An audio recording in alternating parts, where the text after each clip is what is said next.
बिस्मिल्लाहिर्रहमानिर्रहीम। अस्सलामुअलैकुम। आप देख रहे हैं जेएन न्यूज और मैं हूं आपकी मेजबान सुबह जिया। बुलेटिन का बाकायदा आगाज करते हैं और शामिल करते हैं अब तक की अहम तरीन खबरें।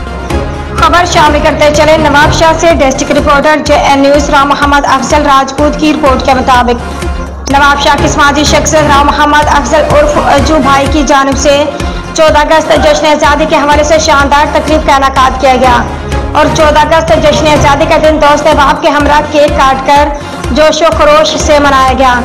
इस मौके पर राव मोहम्मद अफजल उर्फ अज्जू भाई ने मीडिया से बातचीत करते हुए कहा कि हर साल की तरह इस साल भी 14 अगस्त जश्न आज़ादी धूमधाम से मनाया। हमने सुबह छोटे बच्चों में सब्ज़रारी परचम समेत बच्चों में मुख्तलिफ खिलौने तकसीम किए। ये दिन हमारे लिए बहुत अहम दिन है, हमारी आज़ादी का दिन है और हम ये दिन जोशो खरोश और शायान शान से मनाते हैं।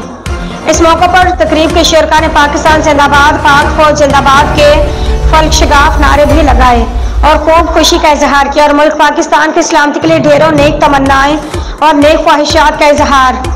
इस शानदार तकरीब में मास्टर अकबर, मलिक सहाफ़ी, राव मोहम्मद अफजल, राव जोनी नासिर, मलिक जावेद, मलिक अशरफ, मलिक बाला जट, राव बाबर राजपूत, अमजद राजपूत समेत सैकड़ों अफराद ने शिरकत की।